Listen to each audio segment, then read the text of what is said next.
చుట్టూ ఉన్న పరిస్థితిని మనం జ్ఞాపకం చేసుకో.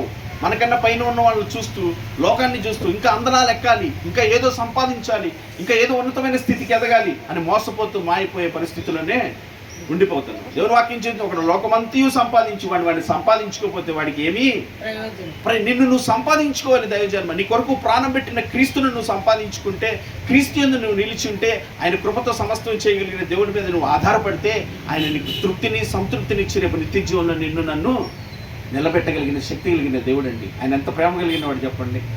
కోపించుచునే నీ ఎడల నా ఎడల వాత్సల్యం చూపించాడండి. మన మాటలు దేవుడు మాట్లాడుతుంటే ఎంత బాధేసిందో తెలుసా?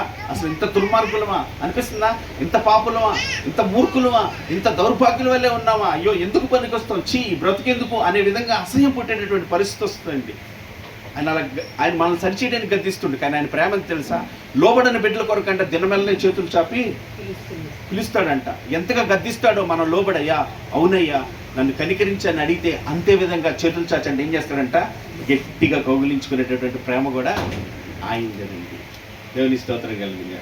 మరి మనం జ్ఞాపకం చేసుకుని విన్న మాటలు విడిచిపెట్టద్దు. దైవజన్మ జ్ఞాపకం చేసుకుందాం, దాని కొరకు ప్రార్థించేద్దాం. నీకు నాకేం కావాలని ఆయన దయచేసాడు ఆల్రెడీ, దయచేస్తాడు. ఇంకా మనకేం కావాలో అందుకు లేకొరత నీకు నాకు ఉండదు. ఆయన గుణలక్షణాలు సంపాదించుకునే విషయంలో మనం చాలా జాగ్రత్త కలిగి ఉండాలి. ప్రవర్తించే విషయంలో చాలా జాగ్రత్త కలిగి మనము ఉండాలి. దేవుడి కృప మనందరికీ తోడే ఉండను కాక. మరి అనేక సమయాన్ని అనేకిస్తాను. ప్రార్థన చేసి 2 మాటలు అప్పగించేస్తాను. కళ్ళు మూసుకొని ప్రార్థించండి. పరిశుద్ధుడు దేవ, క్రీస్తునందు నాయన మీకు వందనాలు, స్తుతులు, స్తోత్రాలు. కేవలం ఆచారంగా